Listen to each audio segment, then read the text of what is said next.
भन्दा बढी आर्थिक वृद्धि हासिल गर्ने महत्वाकांक्षी योजनासहित संघीय संसदमा सरकारद्वारा नीति तथा कार्यक्रम पेश। देशभरका अतिक्रमित जग्गा 1 वर्षभित्र फिर्ता ल्याइने। सरकारका नीति तथा कार्यक्रमले देशवासीलाई झन निराश बनाएको प्रमुख प्रतिपक्षी कांग्रेसको प्रतिक्रिया।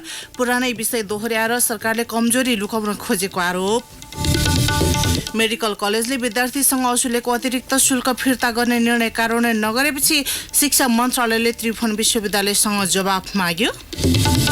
पत्रकार तथा सञ्चारकर्मीका लागि सन् 2018 असुरक्षित वर्ष र कोलकाता नाइट राइडर्स आइपिएलको प्लेअफ नजिक, पन्जाब समूह चरणबाट बाहिरियो। नमस्कार, कान्तिपुर डायरीका साथमा सुरज र म पार्वता। समाचार अब विस्तारमा। राजनीतिक संक्रमण अन्त्यपछि बनेको स्थायी सरकारको खर्च उल्लेख हुने पूर्वानुमान यसपटक पनि पूरा नहुने देखिएको छ। करिब 80% को हाराहारीमा मात्रै विकास बजेट खर्च हुने निश्चित जस्तै छ। आर्थिक वर्षको अन्त्यतिर आएको नीति तथा कार्यक्रम मार्फत सरकारले खर्च हुन नसकेको कमजोरी स्वीकार गर्यो। आउँदो वर्ष उल्लेख खर्च र दोहोरो अङ्कको आर्थिक वृद्धि गर्ने महत्वाकांक्षी भने सरकारले झन बढी देखाएको छ। यसका लागि अर्थतन्त्रमा संरचनात्मक परिवर्तनका ठोस योजना नभएकाले कार्यान्वयन पक्षलाई योजनाविद, पूर्व अर्थमन्त्री र निजी क्षेत्रका अधिकारीहरूले शङ्काकै दृष्टिकोणले टिप्पणी गरेका छन्। पढ्नलाई सरर बगेको छ। कार्यक्रममा लाई चाहिने स्रोत र कार्यान्वयन कार्ययोजनाको केही सङ्केत छैन।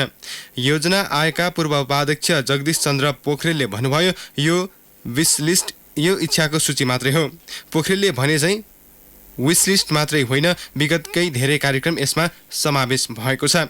नीति तथा कार्यक्रमका कतिपय बुँदा र भाषा त विगतकै जस्तो हुबहु छ। त्यसको उदाहरण नै हो सडक सञ्जाल। आगामी आर्थिक वर्ष हुम्ला र डोल्पा सदरमुकामसम्म सडक पुर्याई सबै जिल्ला सदरमुकामलाई राष्ट्रिय सडक सञ्जालमा आबद्ध गरिनेछ। नीति तथा कार्यक्रममा उल्लेख गरिएको छ। वर्षौंदेखिको नीति तथा कार्यक्रममा समेट गरिएको यो बुँदाले यस वर्ष पनि निरन्तरता पाएको छ। पुरानै भए पनि यसलाई पूरा गर्ने ठोस आधार दिन नसकेकाले यस पटकको कार्यक्रमलाई पनि कर्मकाण्डी नै ठानिएको छ। पूर्व प्रधानमन्त्री बाबुराम भट्टराईले भन्नुभयो, सरसर्ती हेर्दा सुन्दर सपना जगाउने तर कार्यान्वयन गर्ने ठोस आधार छैन। हाम्रो अहिलेको प्रमुख समस्या भ्रष्टाचार हो। यसलाई रोक्न गम्भीर खालको प्रशासनिक पुनर्संरचना आवश्यक छ। नीति तथा कार्यक्रमले कर्मचारीलाई कसम खुवाउने प्रतिबद्धता मात्रै गरेको छ। यसले परिवर्तन ल्याउँदैन। भ्रष्टाचार र अर्थतन्त्रमा संरचनात्मक समस्या रहेको र त्यसलाई कम गर्ने ठोस योजना नआउँदा दिगो आर्थिक हासिल गर्ने समस्या भएको उहाँको भनाइ थियो। तर सरकारले आउँदो 4 वर्षभित्र दोहोरो अङ्कको 10% माथिको आर्थिक वृद्धि गर्ने घोषणा नीति तथा कार्यक्रम मार्फत गरेको छ। लगातार 3 वर्षदेखिको आर्थिक वृद्धि दरको उत्साहजनक प्रवृत्तिलाई थप उन्नत बनाउँदै आगामी 4 वर्षभित्र दोहोरो अङ्कको आर्थिक वृद्धि दर हासिल गरिनेछ। नीति तथा कार्यक्रममा भनिएको छ, यसका लागि स्रोत र साधनको दक्षतापूर्ण प्रयोग गरिने र राष्ट्रिय बचत क्षमता अभिवृद्धि गरिने प्रतिबद्धता जनाइएको छ। सरकारले 4 वर्षभित्रै 10% भन्दा बढीको आर्थिक वृद्धि हासिल गर्ने महत्वाकांक्षी योजना सहितको नीति तथा कार्यक्रम संघीय संसदमा पेश गरेको छ। राष्ट्रपति विद्यादेवी भण्डारीले हिजो पेश गर्नुभएको आर्थिक वर्ष 2076-77 को नीति तथा कार्यक्रममा यही सरकारको कार्यकालभित्रै दोहोरो अङ्कको वृद्धि गर्ने लक्ष्य निर्धारण गरिएको हो। आउँदो वर्ष इतिहासमै तीव्र आर्थिक वृद्धिको वर्ष हुने दावी गरिएको छ। केपी शर्मा ओली नेतृत्व सरकारको पहिलो 1 वर्षे कार्यकाल उत्साहजनक रहेको र यसले 7% आर्थिक वृद्धिको लक्ष्य भेटेकाले 4 वर्षभित्र दोहोरो अङ्कको वृद्धि आधार तयार भएको जिकिर नीति तथा कार्यक्रममा छ। सन् 2030 सम्म मध्यम स्तर र सन् 2043 विक्रम सम्वत 2100 मा उच्च मध्यम स्तरको आय भएको मुलुकमा रूपान्तरण गर्ने लक्ष्य लिएको छ। ओली सरकारको पहिलो वर्षको आर्थिक प्रगति उत्साहजनक भने पनि नीति तथा कार्यक्रममा पुँजीगत खर्चमा अपेक्षित प्रगति गर्न नसकेको स्वीकारिएको छ। पुँजीगत खर्च अपेक्षित नहुनुमा परम्परागत कार्य संस्कृति कारण रहेकाले आउँदो वर्ष त्यसमा सुधार गर्ने लक्ष्य लिएको छ। कार्य संस्कृति सुधारका लागि उच्च पदस्थ कर्मचारीसँग कार्य सम्पादन करार गर्ने नीति तय गरिएको छ। करार सम्झौताका आधारमा कार्य प्रगति र कार्य प्रगतिका आधारमा कर्मचारीको कार्य सम्पादन मूल्याङ्कन गर्ने विधि तय गर्ने जनाइएको छ। राष्ट्रपतिले झन्डै 2 घण्टा लगाएर संघीय संसदको संयुक्त बैठकमा पेश गर्नुभएको नीति तथा कार्यक्रममा विगतको तुलनामा नाराहरू कम आएका छन्। विगतका कार्यक्रमलाई विशेष महत्त्वका साथ अघि बढाइएको छ। रेलमार्ग, पानी जहाज, राष्ट्रिय गौरवका आयोजनाको पूर्णता लगायतमा यो वर्ष पनि महत्त्व दिएको छ। वार्षिक नीति तथा कार्यक्रम भए पनि यस वर्ष 1 वर्षभन्दा बढी अवधिको लक्ष्य राखिएका योजना र नीति समेटेका छन्। गत वर्ष बजेटमा सामाजिक सुरक्षा भत्ता वृद्धि नगरेकोमा आफ्नै संसदबाट आलोचना खेपेको सरकारले यसपटक भने भत्ता वृद्धि गर्ने घोषणा गरेको छ। नेकपा गठबन्धनको चुनावमा जाँदा वृद्ध भत्ता 5,000 रुपैयाँ बनाउने प्रतिबद्धता जनाएको थियो। त्यसअनुसार बजेट नआएपछि आलोचना भएको थियो। सबै उमेरका नागरिकको संरक्षणका लागि बाल्यकालमा शिक्षा, स्वास्थ्य, पोषण, युवावस्थामा सिप, उद्यमशीलता र रोजगारी तथा ज्येष्ठ नागरिकलाई सम्मान, संरक्षण र सुरक्षा प्रदान गर्ने नीति तथा कार्यक्रममा उल्लेख छ। योगदानमा आधारित सामाजिक सुरक्षा योजना कार्यान्वयनमा ल्याइनेछ। योगदानकर्तालाई सामाजिक सुरक्षा नम्बर सहितको परिचय पत्र उपलब्ध गराइनेछ। सामाजिक सुरक्षा योजनाबाट श्रमिक तथा कर्मचारीहरू औषध उपचार, स्वास्थ्य तथा मातृ स्वास्थ्य सुरक्षा, दुर्घटना तथा अशक्तता सुरक्षा, आश्रित परिवार सुरक्षा, ज्येष्ठ नागरिक सुरक्षा सम्बन्धी सेवाबाट लाभान्वित हुनेछन्। यस योजनाको दायरा क्रमशः बढाउँदै लगिनेछ। विभिन्न निकायहरूबाट प्रदान गरिने सामाजिक सुरक्षाका कार्यक्रमहरूलाई समन्वयात्मक रूपमा सञ्चालन गरिनेछ। सामाजिक सुरक्षा भत्ताको रकम वृद्धि गरिनेछ। मुलुकभरका सबै अतिक्रमित जग्गा सरकारले 1 वर्षभित्र फिर्ता गर्ने घोषणा गरेको छ। सार्वजनिक जग्गामा भएको सबै प्रकारको अतिक्रमण हटाउने र जग्गा प्रशासनमा अनियमितता गर्नेमाथि कडा कारबाही गर्ने प्रतिबद्धता जनाइएको छ। आगामी 4 वर्षभित्र मुक्त कमैया, मुक्त हलिया लगायतका सबै सुकुम्बासी र सीमान्तकृतको बसोबास व्यवस्थित गर्ने उल्लेख गरिएको छ। मेरो सरकारले अतिक्रमित सम्पूर्ण सरकारी जग्गाहरू आगामी वर्षभित्र सरकारी कायम गर्नेछ। सार्वजनिक जग्गामाथिको सबै प्रकारको अतिक्रमण हटाइनेछ। जग्गा प्रशासनमा अनियमितता गर्ने उप छानबिन गरी कडा कारबाही गरिनेछ। आगामी 4 वर्षभित्र मुक्त कमैया, मुक्त हलिया, सुकुम्बासी लगायत सबै भूमिहीन र सीमान्तकृत परिवारहरूको बसोबास व्यवस्था गरिनेछ। आउने वर्ष 7वटै प्रदेशमा औद्योगिक क्षेत्र निर्माण सुरु गर्ने लक्ष्य नीति तथा कार्यक्रममा रहेको छ। 4 वर्षभित्र सबै स्थानीय तहमा औद्योगिक ग्राम स्थापना गरी सञ्चालनमा ल्याउने लक्ष्य छ। निर्यातमूलक उद्योग स्थापना गर्ने, विशेष आर्थिक क्षेत्र र अन्तर्देशीय आर्थिक क्षेत्र स्थापना र विस्तार गर्ने नीति तथा कार्यक्रममा उल्लेख छ। लगानीकर्तालाई आकर्षित गर्न झन्झट रहित सेवाका लागि एकल बिन्दु सेवा केन्द्र खोलिने, आयात प्रतिस्थापन र निर्यात प्रवर्धन गरी मुलुकलाई औद्योगिकरण गर्ने लक्ष्य लिएको छ।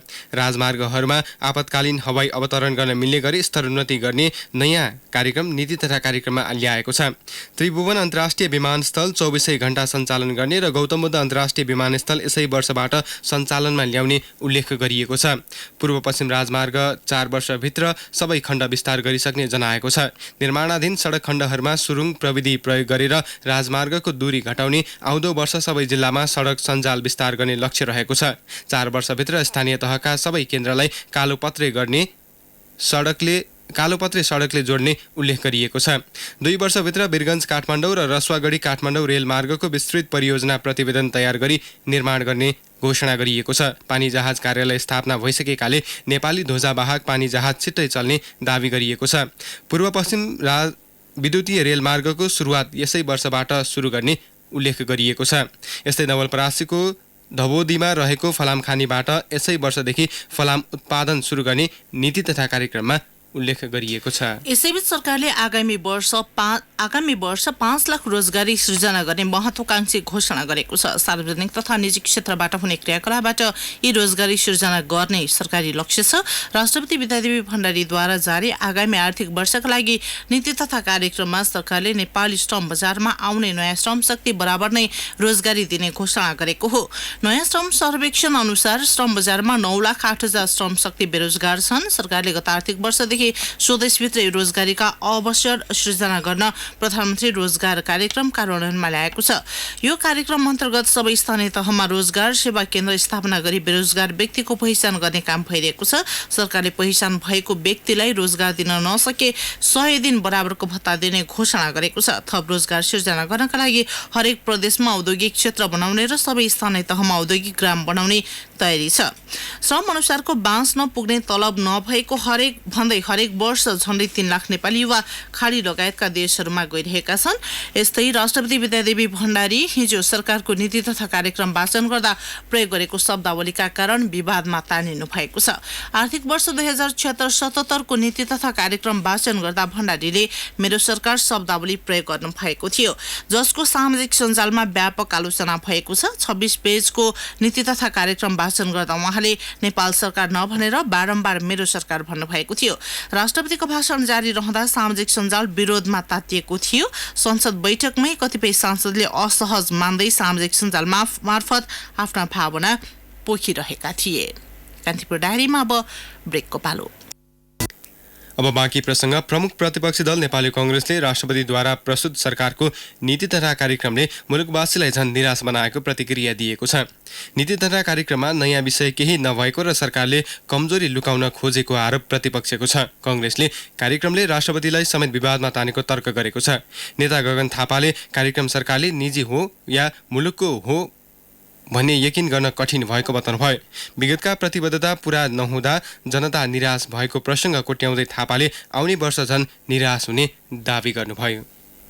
यसमा यो पुरानो कुराको निरन्तरता रह्यो। गएको वर्षको जुन नीति सरकारले अवलम्बन गर्यो त्यसबाट कुन क्षेत्रमा सफलता प्राप्त भयो जसको म निरन्तरता दिन्छु, कुन क्षेत्रमा सरकारले अवलम्बन गरेको नीतिबाट अपेक्षित कार्यक्रमहरू अपेक्षित परिणाम आएन, कहीँ त्यसको आत्मालोचना छैन। कार्यक्रमका सन्दर्भमा पनि हिजो गरेका कार्यक्रम, नयाँ गरिने कार्यक्रम सबैलाई एक ठाउँमा मिसमास गरिएको छ। नयाँ नाराहरू राखिएको छ। त्यो नाराहरूको आधार के हो? केही पनि छैन। गएको वर्ष 10% नजिक आर्थिक वृद्धि गर्छु भनेको ठाउँमा यो वर्ष जहाँ हाम्रो आर्थिक वृद्धि खुम्चिएको छ, राजस्वको परिचालन सङ्कलन जसरी खुम्चिएको छ, कुनै कुराको बारेमा समीक्षा छैन।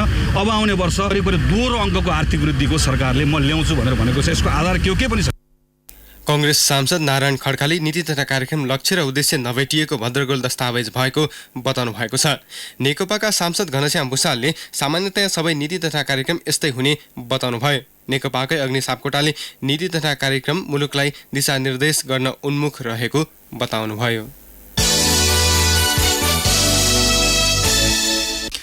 मेडिकल कलेजले विद्यार्थीसँग असुलेको अतिरिक्त शुल्क फिर्ता गर्ने निर्णय कार्यान्वयन नभएपछि शिक्षा मन्त्रालयले त्रिभुवन विश्वविद्यालयसँग जवाफ मागेको छ। शिक्षा मन्त्री गिरिराज राणी पोखरेलले 3 दिनभित्र जवाफ मागी बिहिबार त्रिवीलाई पत्रचार गरिएको जानकारी दिनुभयो। उहाँले भन्नुभयो, शुल्क फिर्ताको प्रक्रिया के कसरी अघि बढेको छ भनेर जानकारी दिन त्रिवीलाई निर्देशन दिएको छ। पोखराको गण्डकी सहितका मेडिकल कलेजले विद्यार्थीबाट लिएको बढी शुल्क 1 महिनाभित्र फिर्ता गर्ने सहमति गत चैत 7 गते भए पनि कार्यान्वयन भएको छैन। रोजगारदाताबाट कामदारको सम्पूर्ण लागत खर्च बेहोर्ने गरी नेपाल र ओमानबीच श्रम सम्झौता हुने भएको छ। सम्झौताको मस्यौदामा हिजो सहमति जुटेको छ। दुई देशका उच्च स्तरीय श्रम अधिकारीबीच बिहिबार र शुक्रबार काठमाडौँमा सम्पन्न बैठकले मस्यौदामा सहमति जुटाएको हो। मस्यौदामा श्रम, रोजगार तथा सामाजिक सुरक्षा मन्त्रालयका महाशाखा प्रमुख रामप्रसाद घिमिरे र ओमानको मानव संसाधन मन्त्रालयका श्रमिक कल्याण महानिर्देशक सलिम बिन साइद अल वादीले हस्ताक्षर गरेका छन्। बैठकको नेतृत्व गरेका घिमिरेले भन्नुभयो, सरकारले शून्य लागतमा वैदेशिक रोजगारीमा पठाउने नीति लिने घोषणा गरेकै दिन ओमानसँग सहमति जुट्दा उत्साहित छौँ। अब छिट्टै मन्त्री स्तरको हस्ताक्षर हुनेछ। दुवै देशको मन्त्री परिषद बैठकले पारित गरेपछि सम्झौतामा हस्ताक्षर हुने उहाँले बताउनुभयो। घिमिरेका अनुसार ओमान जाने कामदारले म्यान पावरलाई लागत शुल्क बुझाउनु पर्दैन। म्यान पावरले पाउने सेवा शुल्क सबै तोकिएको छैन। रोजगारदाता र म्यान पावरबीच सहमतिका शुल्क तोक्ने गरी सम्झौताले खुला गरेको छ। उहाँले भन्नुभयो, सम्झौतामा ओमानमा कार्यरत रहेको बेला बिरामी भएकोमा रोजगारदाताले जिम्मेवारी लिने उल्लेख छ। ओमानमा स्वास्थ्य खर्च निकै महँगो छ। प्रधानमन्त्री केपी शर्मा ओलीलाई हिजो कांग्रेस प्रवक्ता विश्वप्रकाश शर्माले ट्विट मार्फत सोध्नुभयो, तपाईँ देशको प्रधानमन्त्री कि दमकको मेयर? संसदमा 2/3 बहुमत प्राप्त सरकारका प्रधानमन्त्रीलाई शर्माले यस्तो प्रश्न गर्नुको कारण थियो बजेट आउनु अघि सार्वजनिक भएको प्रधानमन्त्रीको निर्वाचन क्षेत्रका लागि मागिएका 4 दर्जन भन्दा बढी योजनाको फेरिस्त। प्रधानमन्त्री तथा मन्त्री परिषद कार्यालय, प्रधानमन्त्रीको निजी सचिवालयले आगामी बजेटमा प्रधानमन्त्रीको निर्वाचन क्षेत्र झापा 5 मा पहिचान गरिएका विकासका योजना समेट्न राष्ट्रिय योजना आयोगलाई पत्र पठाएको थियो। प्रधानमन्त्री तथा मन्त्री परिषद कार्यालयको लेटर प्याडबाट चैत 29 गते आयोगलाई पठाइएको पत्रमा 50 भन्दा बढी विकास योजनामा नाम छन्। आगामी श्वेतपत्रमा भनिएको छ आगामी आर्थिक वर्षको बजेट तथा कार्यक्रममा प्राथमिकतामा राखी समावेश गरिदिनका लागि त्यहाँ पठाइएको निर्देशन अनुसार अनुरोध छ।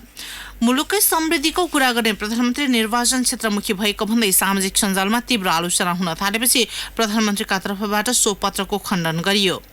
प्रधानमन्त्रीका प्रेस सल्लाहकार कुन्दन अर्यालले विज्ञप्ति जारी गर्दै भन्नुभयो निजी सचिवालयबाट पठाइएको भने सार्वजनिक भएको पत्र सम्माननीय प्रधानमन्त्रीज्यूको जानकारीमा नरहेको स्पष्ट गराउँदछु।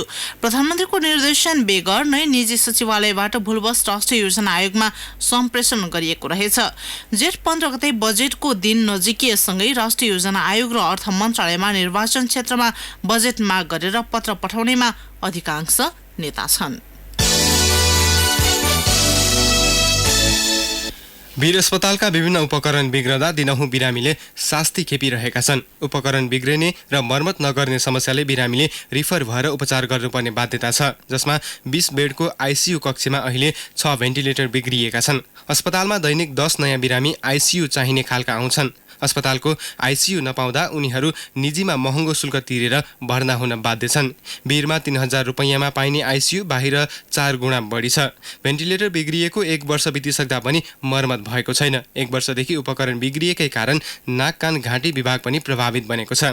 शल्यक्रिया गर्नको लागि आवश्यक पर्ने माइक्रोस्कोप उपकरण बिग्रिँदा आए जति बिरामीले सेवा पाउन सकिरहेको छैन। विभागमा अहिले 2वटा माइक्रोस्कोप थिए। एउटा बिग्रेर काम नलाग्ने भएपछि बिरामीले निजी अस्पतालबाट सेवा लिन बाध्य भएका छन्। वीरमा 2000 रुपैयाँमा हुने शल्यक्रिया निजीमा 30 देखि 40,000 रुपैयाँ तिरेर शल्यक्रिया गराउने गरेको बिरामीहरूले बताएका छन्। निजीको खर्च बेहोर्न नसक्ने बिरामी 1 वर्ष कुरेर वीर अस्पतालबाटै सेवा लिने गरेका छन्। अहिले यो विभागमा कानको शल्यक्रियाकै लागि 300 बिरामी लाइनमा रहेका छन्। उपकरण मर्मत हुन नसकेमा अहिलेसम्म 4 गुणा बढी शल्यक्रिया गर्न सकिने विभागका प्रमुख चिकित्सक डुन्डीराज पौडेलले बताउनुभयो। महिलाको स्तन क्यान्सर पहिचान गर्ने उपकरण मेमोग्राम पनि वर्षौंदेखि बिग्रिएर थन्किएको छ। यो सेवाको लागि दैनिक 15 जना सेवाग्राही उपचार बिना फर्किन बाध्य छन्। रेडियोलोजी विभागको स्पेशल एक्सरे उपकरण 2 वर्षदेखि बिग्रिएको छ। वीर अस्पतालमा 1500 हुने उपचार शुल्क निजीमा बिरामीले यो सेवाको लागि 5000 रुपैयाँसम्म तिर्नु गरेका छन्। कुनै बेला भ्रिकुटी मण्डप राजधानीवासीको रमाइलो मेला हेर्ने जाने ठाउँ थियो। तीनधारा संस्कृत छात्रावासमा बस्दा यहाँको रमाइलो मेला घुमेको सम्झना गर्नुहुन्छ प्राध्यापक देवी सुवेदी। उहाँ सम्झनुहुन्छ खाना खाएर यसो घुम्न यहीँ जान्थ्यौँ। टाढा घुम्न गइयो भने ककनी, पनौती, खोपासी, त्रिशुली गइन्थ्यो। वर्षमा 2-3 पटक यहाँ मेला लाग्थ्यो। राजाको जन्मोत्सव, रानीको जन्मोत्सव पारेर मेला लाग्थ्यो। एकपटक सुरु भएको मेला 1-1.5 महिना चल्थ्यो। बालबालिकाका लागि खेल पसलका स्टल राखिन्थ्यो। त्यसको व्यवस्थापन गर्ने काम कुटी मण्डप सञ्चालक समितिले गर्थ्यो। टिकट काटेर जानु पर्थ्यो मेला हेर्न। 20को दशकमा खुला ठाउँ र मनोरञ्जन गर्ने स्थलका रूपमा जग्गा अधिग्रहण गरिएको थियो। यसअघि किसानले कहिले साग रोप्थे, कोही बेला धान झुलेका देखिन्थे, कोही बेला तोरी पहेँलपुल हुन्थे। अधिग्रहण गर्ने बेला गुठी संस्थानको स्वामित्वमा गएको थियो। जग्गा किसान जग्गा कमाउँथे, गुठी संस्थानलाई तिरो तिर्थे। यसको स्थापना 2043 सालमा भएको थियो। समाजले लिएपछि व्यापार प्रवर्धन गर्न ठूलो हल बनायो। समिति 2049 सालमा समाज कल्याण परिषदमा रूपान्तरण भयो। ठूला आम्दानीको स्रोत मानिए पनि राम्रोसँग स्रोत परिचालन हुन नसकेको परिषदका कर्मचारी बताउँछन्। राष्ट्रिय पुनर्निर्माण प्राधिकरण जिल्ला आयोजना कार्यान्वयन इकाइ DLPIU भक्तपुरले एकै सातामा नवनिर्मित 4वटा विद्यालय हस्तान्तरण गरेको छ। सूर्यविनायक 8, सिपाडोल स्थित शान्ति निकेतन मावि, काँक्राबारी स्थित सरस्वती मावि, बालकोट स्थित महेन्द्र शान्ति मावि र चाँगुनारायण नगरपालिका 8 चरेली स्थित वाल्मीकेश्वर माविको निर्मित भवन विद्यालय व्यवस्थापन समितिलाई हस्तान्तरण गरेको हो। समाचार अब केही संक्षेपमा। लामो साँगो चेरीकोट खण्ड तामाकोशी जिरी सडक योजना अन्तर्गतको 25 किलोमिटरमा कालोपत्रे थालिएको छ। सिन्धुलीका स्थानीय तहमा कर्मचारी अभावले कामकाज प्रभावित भएको छ। कर्मचारी समायोजनका कारण जिल्लाको 9वटै स्थानीय तहमा कर्मचारी नभएकाले कार्यालयबाट प्रदान गरिने सेवा प्रभावित पुगेको हो। लगानीकर्तालाई वर्षौंदेखि आश्वासन बाँडिएको एकल बिन्दु सेवा केन्द्र एकद्वार निकाय बल्ल गठन भएको छ। गत 16 गते राजपत्रमा सूचना प्रकाशित गरी एकद्वार निकाय गठन गरिएको हो। कान्तिपुर डायरीमा पुनः ब्रेकको पालो। अब आर्थिक प्रसङ्ग। सरकारले प्रधानमन्त्री कृषि आधुनिकीकरण परियोजना लगायतका कृषि समृद्ध अन्य कार्यक्रमहरू पुनरावलोकन गर्ने भएको छ। परियोजनाबाट सञ्चालित अनुदान आसेपासेले मात्रै उपयोग गरेको पाइएपछि पुनरावलोकनको नीति लिएको हो। सरकारको नीति तथा कार्यक्रम सार्वजनिक गर्दै राष्ट्रपति विद्यादेवी भण्डारीले भन्नुभयो, प्रधानमन्त्री कृषि आधुनिकीकरण परियोजना लगायतका कृषि क्षेत्रका अन्य कार्यक्रमको प्रभावकारिता विश्लेषण गरी पुनरावलोकन गरिनेछ। कृषकलाई उपलब्ध गराइने अनुदानबाट वास्तविक कृषकले लाभ लिन सक्ने बनाउन अनुदान प्रणालीमा सुधार गरिनेछ। कृषि विकासका क्षेत्रलाई सरकारबाट प्रदान गरिने अनुदानको प्रभावकारिता सम्बन्धी अध्ययन प्रतिवेदनले पनि कार्यक्रमको उद्देश्य पूर्ति नभएको जनाएको छ। कृषि मन्त्रालयका सहसचिव तेजबहादुर सुवेदीको संयोजकत्वमा गठित टोलीले 12 आयोजनाको अध्ययन विश्लेषणमा परियोजनाबाट वितरण हुने रकम दुरुपयोग भएको पुष्टि गरेको हो। आमा, ह्यापी बर्थडे। केही बन्न जिन्दगीमा, केही पाउन, केही गर्न त्यसको भोग जरुरी छ। समाजबाट अपराधको चक्रलाई खत्तम गर्ने मेरो भोकले आज मलाई हजारौं जेल तथा सडकका बालबालिकाहरूको आमा बनाएको छ। तपाईको भोग के हो? प्रीति तयारी चाउचाउ। भोग जरुरी छ। अब अन्तर्राष्ट्रिय प्रसङ्ग। पत्रकार तथा सञ्चारकर्मीका लागि सन् 2018 निकै असुरक्षित वर्ष बनेको छ। अन्तर्राष्ट्रिय पत्रकार महासङ्घ IFJ का अनुसार सन् 2018 मा विभिन्न देशमा 95 जना पत्रकार मारिएका छन्। विश्व प्रेस स्वतन्त्रता दिवस मे 3 का अवसरमा IFJ ले सार्वजनिक गरेको प्रतिवेदन अनुसार सो सङ्ख्या अघिल्लो वर्षको भन्दा 24 बढी हो। 2012 मा 87 पत्रकार विभिन्न आक्रमणका क्रममा मारिएका थिए। सिरिया र इराकमा चरम द्वन्द्वका कारण सन् 2006 मा हालसम्मकै बढी 155 पत्रकार मारिएका थिए। सन् 2018 मा साउदी अरबका पत्रकार जमाल खशोगीको हत्याले विश्वव्यापी रूपमा ध्यान आकर्षित गर्यो। गत अक्टोबरमा टर्की स्थित साउदी कन्सुलेट कार्यालयमा उनको हत्या गरिएको थियो। IFJ ले समाचार लेखनप्रतिको असहिष्णुता, भ्रष्टाचार, अपराध प्रेस स्वतन्त्रताका मुख्य बाधक देखिएको जनाएको छ। अब खेल प्रसङ्ग। कोलकाता नाइट राइडर्सले Indian Premier League cricket IPL को प्लेअफ प्रवेशको सम्भावना कायम राखेको छ। पछिल्लो खेलमा गए रातै किङ्स 11 पन्जाबलाई 7 विकेटले हराउँदै कोलकाता तालिकाको 5औं स्थानमा उक्लिएको हो। कोलकाताको जितसँगै पन्जाब समूह चरणबाट बाहिरिएको छ। प्लेअफ प्रवेश गर्ने अन्तिम टोलीका लागि Sunriser Hyderabad, Kolkata Knight Rider र राजस्थान रोयल्स बीच कडा प्रतिस्पर्धा देखिएको छ। पन्जाबले दिएको 184 रनको चुनौती कोलकाताले 12 बल अगावै 3 विकेट गुमाएर भेटायो। यसअघि चण्डीगढमा पहिले ब्याटिङ गरेको पन्जाबले निर्धारित ओभरमा 6 विकेट गुमाएर 183 रनको उच्च योगफल तयार पारेको थियो।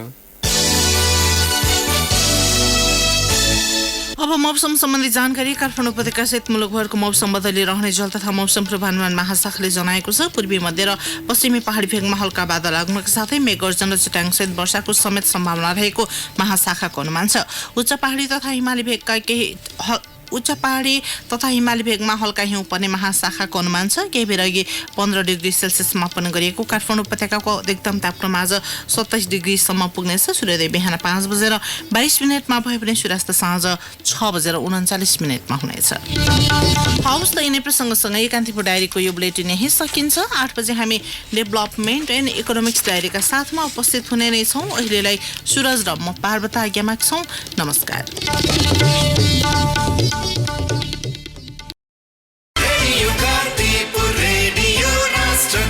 सूचना र मनोरञ्जनको सम्वाहक रेडियो राष्ट्रको रेडियो कान्तिपुर।